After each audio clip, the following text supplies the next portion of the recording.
So we'll begin with next set of questions. Question number 1 very interesting and very simple. इसको आपको solve करने के लिए कोई इक्वेशन की जरूरत नहीं है. स्ट्रेट लाइन मोशन का सिंपल सा क्वेश्चन है. इक्वेशन से भी होता है लेकिन जरूरत नहीं है. A drunkard is walking along a straight road. He takes 5 steps forward and 3 steps backward and so on. Because drunkard does not have any sense of what he or she is doing. 5 कदम आगे 2 कदम पीछे, ऐसे ही ना, 3 कदम पीछे. तो total 8 steps में सिर्फ 2 step का displacement है. मतलब out of 8 steps only 2 metre of displacement, right. Each step is 1 metre long and takes 1 second. तो हर एक स्टेप के लिए 1 सेकेंड लगने वाला है. There is a pit on the road. Pit मतलब खड्डा. 11 metre away from the starting point. तो जिस पॉइंट से स्टार्ट किया था वहां से 11 मीटर दूर एक पिट है. The drunkard will fall into the pit after. तो कितने टाइम के बाद वो ड्रंकर्ड पिट में जाके गिरने वाला है, ऐसा क्वेश्चन है. तो to solve such questions as I just told you, equations की कोई जरूरत नहीं पड़ेगी आपको. इसमें लॉजिक अप्लाई करोगे तो भी हो जाएगा. सिंपल सी बात है. सपोज ये इनिशियल पोजीशन है एंड सपोज ये 11 मीटर है जहां पे यू हैव पिट. गुड. तो कितने सेकंड के बाद जाके वो खड्डे में गिरने वाला है, ऐसा क्वेश्चन है. तो हर बार 5 स्टेप आगे 3 स्टेप पीछे, मतलब टोटल 8 स्टेप में कितना डिस्प्लेसमेंट, कितना, 2, राइट. और हर एक स्टेप को कितना सेकंड लगेगा, 1. तो 8 सेकंड में कितना डिस्प्लेसमेंट, 2, बराबर. अगले 8 में कितना, 2. अगले 8 में कितना, 2. मतलब टोटल 8 प्लस 8 प्लस 8 24 सेकेंड्स में कितना डिस्प्लेसमेंट हो गया, 6. देखो पहले 8 सेकंड में 2 मीटर आगे आया था. अगले 8 सेकंड में और 2 मीटर आगे आया. उसके अगले 8 सेकंड में और 2 मीटर आगे आया. तो टोटल टोटल 6 मीटर का डिस्प्लेसमेंट है 24 सेकेंड्स में. लेकिन मोशन कैसा था, 5 स्टेप्स फॉरवर्ड 3 स्टेप्स बैकवर्ड. अब 6 से आगे तो जब गिनोगे 5 स्टेप गिनोगे, 5 गिनोगे ना, 7 8 9 10 एंड 11, बराबर. तो अभी पीछे तो आ ही नहीं सकता क्योंकि 6 के बाद जब उसने 5 स्टेप फॉरवर्ड लिए, लास्ट स्टेप कहाँ था, सीधा खड्डे के अंदर. तो बाहर तो नहीं आएगा. तो 24 प्लस 5. तो आंसर क्या होना चाहिए, 29. डन.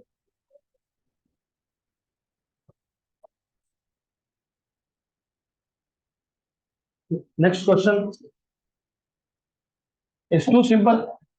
मैंने ऑलरेडी आपको बता के रखा है ये. The numerical ratio of distance to displacement is always equal to 1, less than 1, greater than 1, equal to और मोर देन 1. आपको याद है मैंने आपको बताया था कि डिस्टेंस हमेशा ही डिस्प्लेसमेंट से ज्यादा होता है. मैं अभी ये पिछला क्वेश्चन था उसी का एग्जांपल ले लेता हूँ. 5 स्टेप्स फॉरवर्ड 3 स्टेप्स बैकवर्ड. तो टोटल डिस्टेंस कितना है, 8. डिस्प्लेसमेंट कितना है, 2. तो distance always greater than displacement. आपको रेशियो किसका पूछा है, distance to that of displacement. तो मेरे को बताओ डिस्टेंस अपॉन डिस्प्लेसमेंट क्या होगा, greater than greater than greater than 1. तो आंसर क्या आएगा, नहीं आएगा. बता दो क्यों. जानबूझ के पहले मैं ऐसा गलती करूंगा यहाँ पे. You have to remember this. Distance हमेशा डिस्प्लेसमेंट ज्यादा नहीं होता है. Distance can also be equal to displacement. वो कब, जब डायरेक्शन ऑफ मोशन चेंज नहीं हुआ. तो सपोज वही ड्रंकर्ड अगर 3 स्टेप पीछे आता ही नहीं, तो 5 plus 3, distance is also 8, displacement is also 8. तो डिस्टेंस इज ग्रेटर देन और इक्वल टू. तो distance upon displacement is greater than और इक्वल टू 1. तो बताओ अभी, डी इक्वल टू और मोर देन 1. तो ऑप्शन नंबर डी. तो बहुत बेसिक बेसिक क्वेश्चन थे.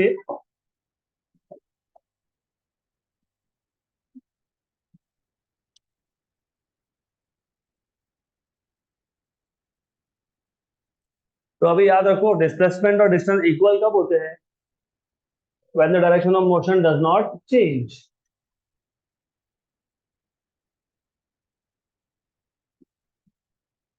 चलो नेक्स्ट क्वेश्चन।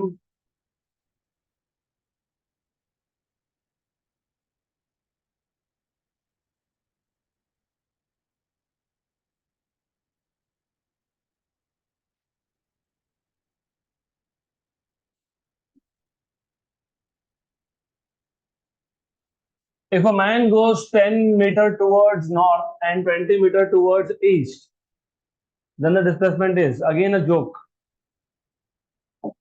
Simple question है ये। 10 meter towards north, 10 meter towards north and 20 meter towards east, then 20 meter towards east. तो ये 10 मीटर गया नॉर्थ में, 20 मीटर गया ईस्ट में, तो फाइनली कहां से कहां गया? Starting point of first vector to the end point of second vector. तो ये कैसे फाइंड करोगे? पाइथागोरस थ्योरम, ये हाइपोटेन्यूज है, तो ये वैल्यू x मान लेता हूं, तो what is x? Under root of 10 square plus 20 square, मतलब अंडर रूट ऑफ 500।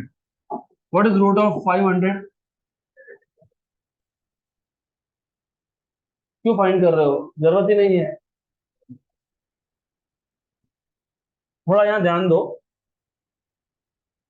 25 का स्क्वायर कितना होता है? 625, बराबर। 20 का स्क्वायर कितना होता है? 400, बराबर ना? होता है ना ऐसा? हमारे पास नंबर क्या है? 500। ये 300 नहीं, ये 500 है, ये 500। तो 500 का रूट किसके किसके बीच में आएगा? 20 और 25 के। तो एक ही तो नंबर दिख रहा है यहाँ पे, 22.5।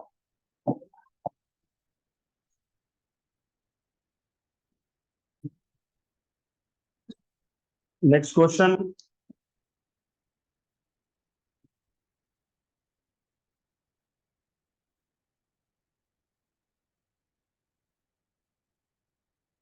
A car is moving along a straight line OP as shown in figure. अब यहाँ पे फिगर मिसिंग है, तो I have to draw the diagram. There is a car which is moving along OP। जहां तक मुझे याद है O से P डिस्टेंस शायद 36 था, चलो देख लेते हैं जो भी होगा। O to P 36 as shown in figure. It moves from O to P in 18 seconds and returns from P to Q in 6 seconds. O से P 18 सेकेंड्स, रिटर्न्स रिटर्न्स वापस आया, कहां पे आया? Q पे आया। कितने सेकंड्स में? 6 सेकंड्स में। तो ये डायग्राम देना चाहिए था। तो ये जो डिस्टेंस है ये 36 है, और आई थिंक ये यहाँ से यहाँ तक 24 ऐसा है। चलो देख लेंगे, सॉल्व तो कर लेंगे पहले। 0, तो that this is origin 0, this is 36, this is 24, ऐसा कुछ नंबरिंग है। Let me just confirm. Okay, सही है, सिर्फ एक एक जीरो कम लगाया मैंने।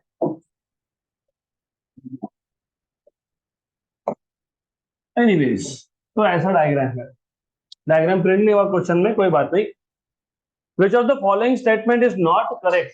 Which of the following statement is not correct regarding the motion of the car?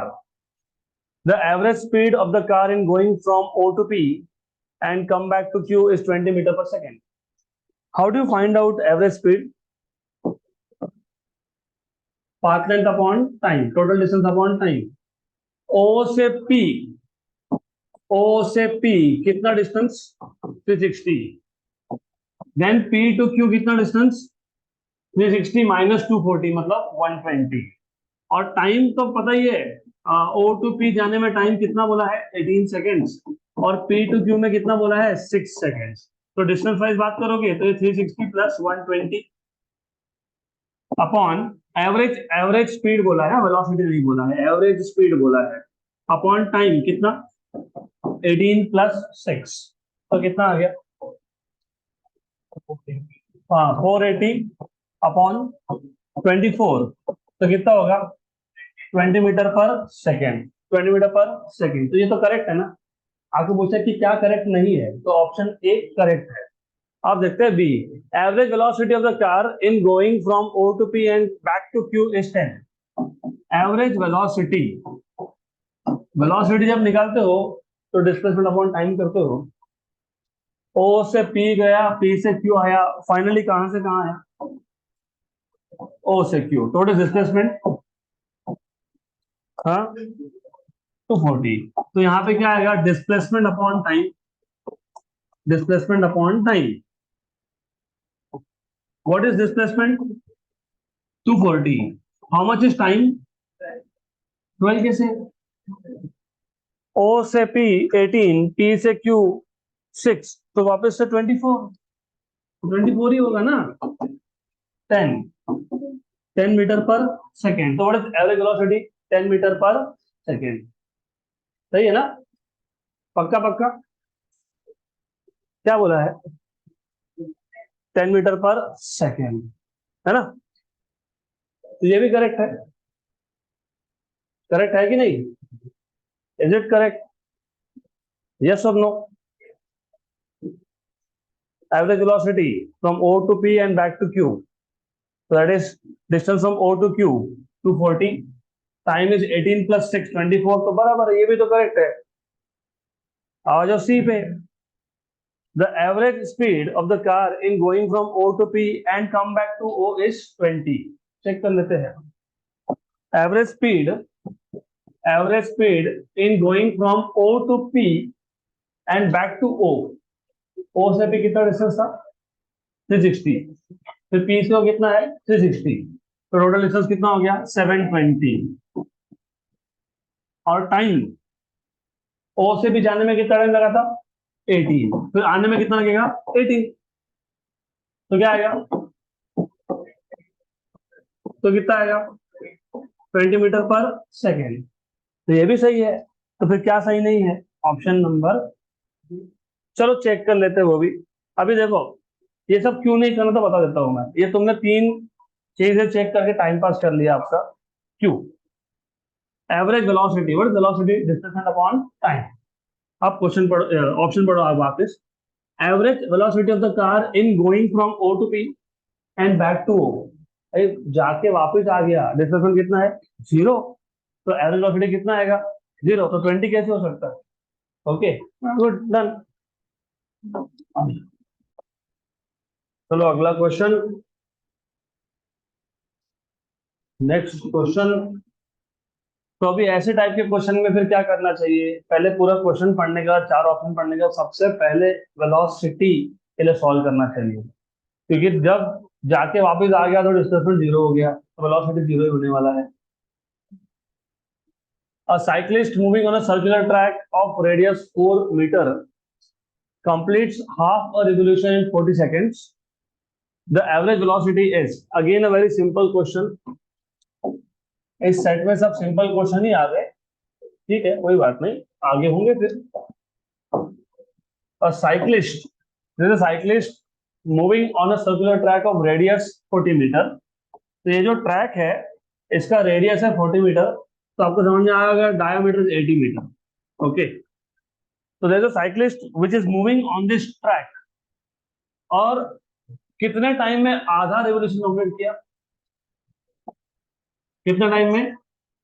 40 seconds में। तो सपोज अगर ए से स्टार्ट किया था तो 40 सेकंड के बाद कहां पे है वो? कहां पे है? बी पे है। तो डायमेट्रिकली अपोजिट पॉइंट पे। क्या पूछा है आपको? क्या पूछा है? Average velocity. What is average velocity? Displacement upon time. What is displacement? What is displacement?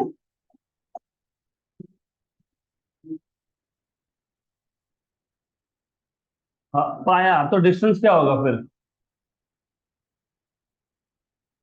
तुम अगर डिस्प्लेसमेंट को पाया बोलोगे तो तुम ये बता रहे हो डिस्प्लेसमेंट इज पाया, बराबर।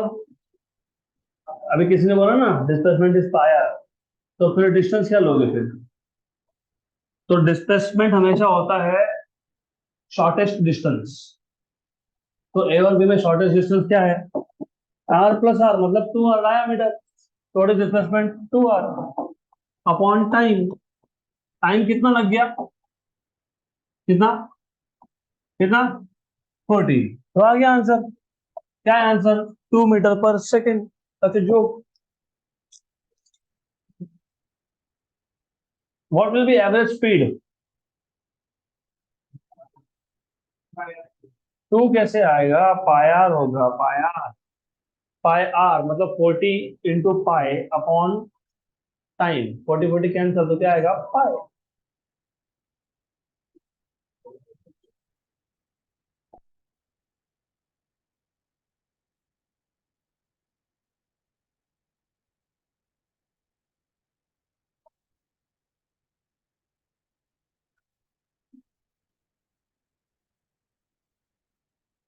What will be average velocity in one complete revolution? Zero. एक चक्कर के बाद वापस वहीं पे आ जाएगा, ए पॉइंट पे, तो zero. What will be average speed in one revolution? 2 pi R upon 80, क्योंकि आधा चक्कर 40 सेकेंड में, तो पूरा पूरा 80 में। अगला क्वेश्चन।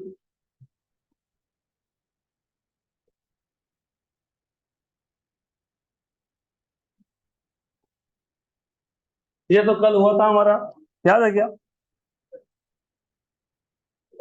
3/2 आया था ना आंसर।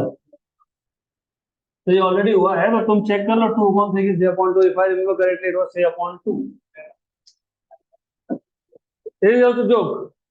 तो आज सारे क्वेश्चन लगभग सीईटी लेवल के ही आ रहे हैं, तो ठीक है। Speed time graph of a particle moving along a fixed direction as shown in figure. तो एक डायग्राम दिया है आपको, स्पीड टाइम डायग्राम दिया है, और आपको पूछा है distance traverse by the particle between time t equal to 0 and 10। How do you find out distance from velocity time graph? Area. तो ट्राइंगल का एरिया निकाल लो। Half base into height. Half base is 10, height is 12, तो कितना होगा? 60 metre. तो ऐसे questions को ना लिखने की जरूरत है ना कुछ, तो let us move ahead. Simple simple question है। What is the distance traverse in 5 seconds? 30। What about 2.5 seconds? Are you sure?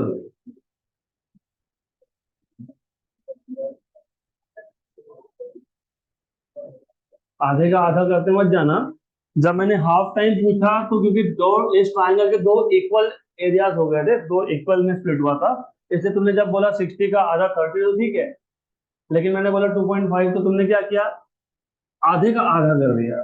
That is not the answer, that is not not half of 30। तो अभी तुम देखोगे क्या करना है, तुम करोगे।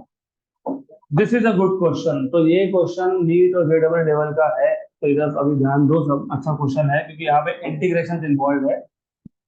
The motion of a body is given by equation dv by dt equal to 6 minus 3v, where v is speed in meter per second and t is time in second. आगे एक बहुत इंपॉर्टेंट इंफॉर्मेशन दिया है, the body is at rest at t equal to 0. Initial speed is 0. This is very important information given to you. The speed varies with time s. तो speed का formula क्या है इस मोशन के लिए, ऐसा क्वेश्चन। तो हमको दिया है dv by dt equal to 6 - 3v। जिनको याद है ठीक, नहीं याद है तो मैं वापस बता देता हूँ। मैंने आपको एक बार बताया था, एक बार या शायद 4 5 बार, डिफरेंशियल इक्वेशन। और डिफरेंशियल इक्वेशन को सॉल्व कैसे करते हैं वो। पहली बात तो डिफरेंशियल इक्वेशन का मतलब क्या होता है ये समझ लो। डिफरेंशियल इक्वेशन का डिग्री और ऑर्डर क्या होता है ये भी समझ लो। और डिफरेंशियल इक्वेशन को सॉल्व कैसे करना है ये भी समझ लो। तो तुमको 11 12 में बहुत बेसिक लेवल के डिफरेंशियल इक्वेशन सॉल्व करने पड़ेंगे फिजिक्स में। हायर लेवल के जाएंगे आपके, इफ यू डू इंजीनियरिंग तो इंजीनियरिंग में आएंगे, वो आता है फर्स्ट ईयर ऑफ इंजीनियरिंग में आएगा आपको मैथ्स में। तो डिफरेंशियल इक्वेशन, इक्वेशन मतलब बीच में इक्वल टू आना चाहिए, तो इक्वल टू है, इक्वेशन है। डिफरेंशियल मतलब उस इक्वेशन में डेरिवेटिव होना चाहिए, तो है डीवी बाई डी टी। इसको बोलते हो डिफरेंशियल इक्वेशन। अब नॉर्मली कभी कभी कभी कभी ऐसा आ सकता है, जैसे D two X by D T square. Equal to something something. ये भी डिफरेंशियल इक्वेशन है, लेकिन यहाँ पे डिग्री 2 है और यहाँ पे डिग्री 1 है। कभी कभी ऐसा भी होता है, इसका भी पावर 3 होता है, तो यहाँ पे डिग्री 2 ऑर्डर 3 है। तो ये आपको डिग्री 2 ऑर्डर 3 वाले आपको आएंगे ही नहीं, तो आपको इसका सोचना ही नहीं है। आपको आएगा सिर्फ बहुत बेसिक लेवल का। तो डिफरेंशियल इक्वेशन जब बनता है ना, तो 12th में लगने वाला है, आपको फिजिक्स में लगेगा। तो आपको चेक करना पड़ता है कि उस डिफरेंशियल इक्वेशन में कितने वेरिएबल है। तो कितने वेरिएबल है? टाइम तो वेरिएबल होता ही है ना, टाइम को तुम रुका सकते हो, टाइम कांस्टेंट हो जाए फिर होगा क्या? नहीं। बराबर। और तुमको पूछा क्या है, द स्पीड वेरीज विथ, मतलब स्पीड में चेंज ही हो रहा है। तो कितने वेरिएबल है? दो। जब आपको समझ में आ गया कि इस डिफरेंशियल इक्वेशन में दो ही वेरिएबल है, अच्छे से सुन लो, बहुत सारे एग्जांपल सॉल्व होंगे इससे। अगर डिफरेंशियल इक्वेशन में तीन वेरिएबल होते, तो वैसा डिफरेंशियल इक्वेशन सॉल्व नहीं होता है। तो तीन होते तो एक वेरिएबल को एलिमिनेट करना पड़ता है, एक को निकालना पड़ता है। वो कैसे, तो वो आप बाद में सीखोगे। एग्जाम्पल में आया तो ठीक, नहीं तो 12th में आता ही है। बराबर। तो you have to check number 1, ये जो डिफरेंशियल इक्वेशन है इसमें दो वेरिएबल है क्या? है, तो you are good to go ahead. नहीं है, तीन है, तो एक को हटाना पड़ेगा। फॉर्चुनेटली हमारे केस में दो ही है। फिर आपको ये चेक करना पड़ता है कि क्या ये दो वेरिएबल सेपरेबल फॉर्म में है क्या? इसको बोलते हैं variable separable form of differential equation. What is the meaning of separable? Separate करना, मतलब एक वेरिएबल को एक साइड पे लेके जाना और दूसरे को दूसरी साइड पे लेके आना। तो what I will do is, मैं v को लेफ्ट हैंड साइड में रखता हूँ और t को राइट में भेज देता हूँ।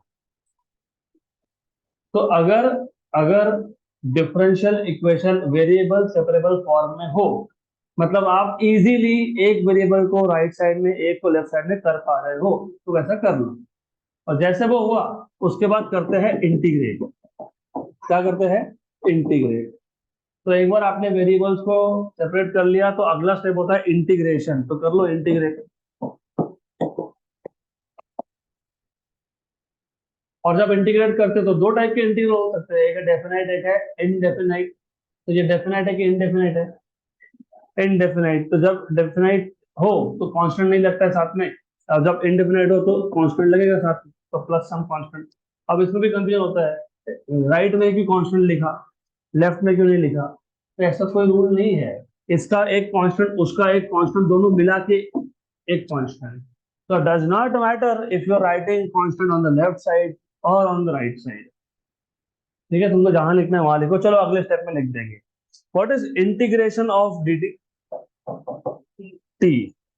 एंड डू यू रिमेम्बर, मैंने आपको मैथमेटिकल मेथड्स में बताया था, what is integration of dx upon F of x?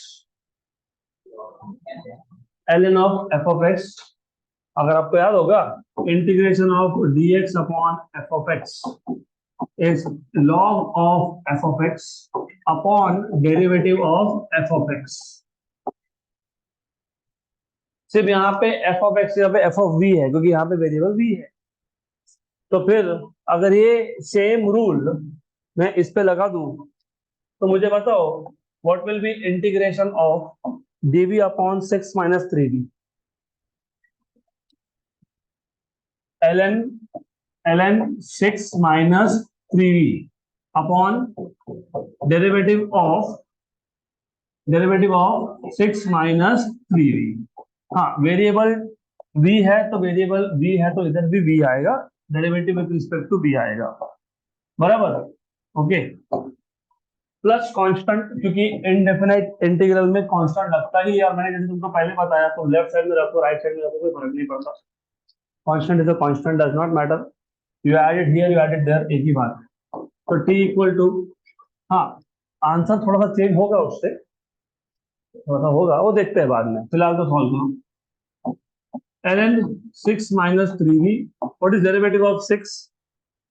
0, और माइनस 3v का -3 प्लस c।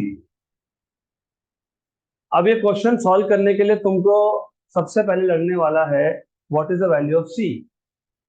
अब ये जो c की वैल्यू वो कहां से आएगी?